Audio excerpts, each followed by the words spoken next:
एक पहाड़ी के नीचे एक हरा भरा जंगल था। उस जंगल में तरह तरह के जानवर रहते थे और बड़े मजे से खाते पीते मौज करते थे। अच्छी खासी घास होने के कारण सारे जानवर बड़े मजे से वहाँ रहा करते थे। उसी जंगल में एक लोमड़ी भी रहती थी। उस लोमड़ी को पूरे जंगल में घूमना बड़ा पसंद था, जिसकी वजह से वो जंगल के चारों तरफ घूम जाया करती थी और भूख लगने पर किसी जानवर के शिकार को बचे हुए खाने को खाकर अपना पेट भरती थी और पूरे दिन जंगल में घूमने के बाद थक हार कर अपनी गुफा में जाकर आराम से सो जाती थी। इसी तरह से उस चतुर लोमड़ी का जीवन कट रहा था। दिन भर घूमना और खा पी कर गुफा में लेट जाना उसका यही रोज का काम था। उस गुफा में अकेली लोमड़ी ही रहती थी। लोमड़ी के परिवार में और कोई नहीं था। एक दिन की बात है, लोमड़ी जब एक दिन सोकर उठी तो उसे बड़ी भूख लग रही थी।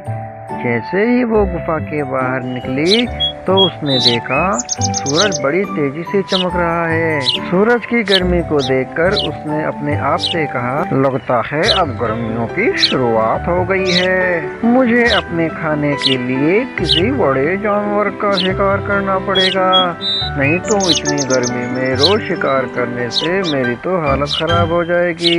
अगर मैं बीमार पड़ गई तो कोई बड़ा जानवर मुझे खा जाएगा।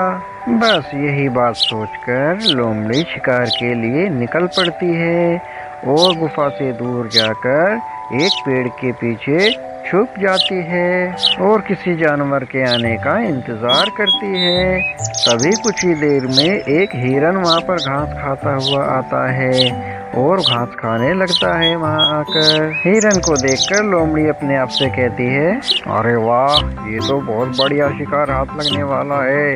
अगर मैं इसको शिकार बना लूँ तो मेरा काफी दिनों का काम चल जाएगा। लेकिन ये तो बहुत ही जंगल का फुर्तीला जानवर है। मैं इसके पीछे अगर भागी तो ये तो भाग जाएगा। कोई तरकीब लगानी पड़ेगी। इतना सोचकर वो लोमड़ी हिरन के पास जाने लगी और जाकर पास उसके वो बोली, कैसे हो मेरे हिरन भाई? ये सुनकर हिरन कहता है, मैं तो अच्छा हूँ, पर तुम्हें इससे क्या लेना देना?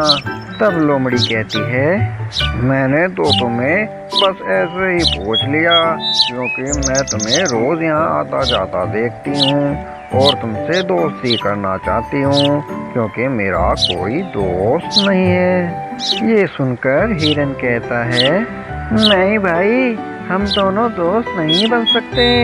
तुम हमारे दुश्मन हो और हमें खाते भी हो। अरे नहीं भाई, मेरा विश्वास करो, मैं तुम्हें नहीं खाऊंगी और ना ही धोखा दूंगी।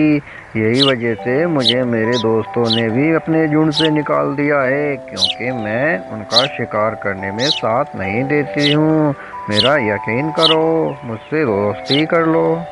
लोमड़ी की बात सुनकर हिरन झांसे में आ जाता है और आखिर में उससे दोस्ती कर लेता है। फिर दोनों अपने अपने घर चले जाते हैं।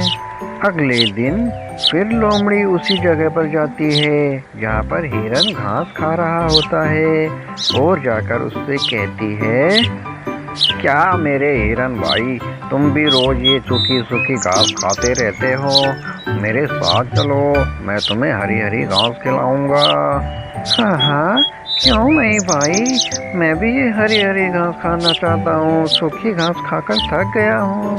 हिरन की बात सुनकर लोमड़ी बड़ा खुश होती है और उसको एक गांव में किनारे पर बसे खेत में ले जाती है और चलते चलते रास्ते में लोमड़ी ना जाने क्या क्या ख्वाब देखती है और उसको खाने के ख्वाब सोचकर वो बड़ा खुश होती है। खेत पर पहुंचते ही हिरन घास खाने लग जाता है और पेट भरकर अपने घर की तरफ चल देते हैं। असल में वो घास नहीं, किसी किसान की फसल थी और अगले दिन फिर वो उसी खेत पर जाकर खाने लगते हैं। हिरन जिसे घास समझकर खाता है वो उस किसान की फसल थी।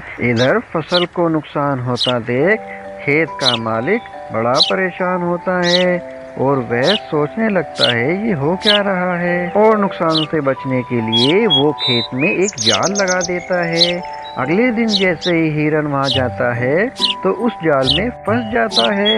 जाल में फंस जाने के बाद हिरन अपने दोस्त लोमड़ी से मदद मांगता है। अरे मेरी मदद करो मेरे दोस्त, मैं यहाँ फंस गया हूँ।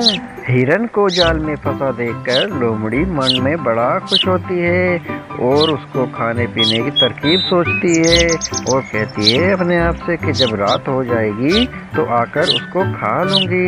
अरे मेरे दोस्त, मेरे दांतों में वो पैनापन नहीं है, काफी दिनों से मैंने कोई शिकार नहीं किया है जिसकी वजह से मेरे दांत नुकीले नहीं रहे। इतना कहकर वो लोमड़ी वहाँ से चली जाती है और वहाँ से जाकर पास में ही एक झाड़ के पीछे छुप जाती है। लोमड़ी के ऐसा कहने के बाद हिरन बड़ा परेशान होता है और सोचता है कि मैंने क्यों इस धूर्त लोमड़ी की बात मानी। इसकी बात मानकर ही मैं आज इस दशा में पहुंचा हूँ। अब मैं क्या करूं? तभी उसे याद आता है कि सांस रोककर लेट जाने से बड़ा फायदा हो सकता है और वो सांस रोककर पड़ जाता है। तभी वहाँ पर किसान आता है तो हिरन को जाल में फंसा देखकर कहता है, अच्छा तो तू था जिसकी वजह से मेरी फसल खराब हो रही थी, अब देख कैसे पड़ा है।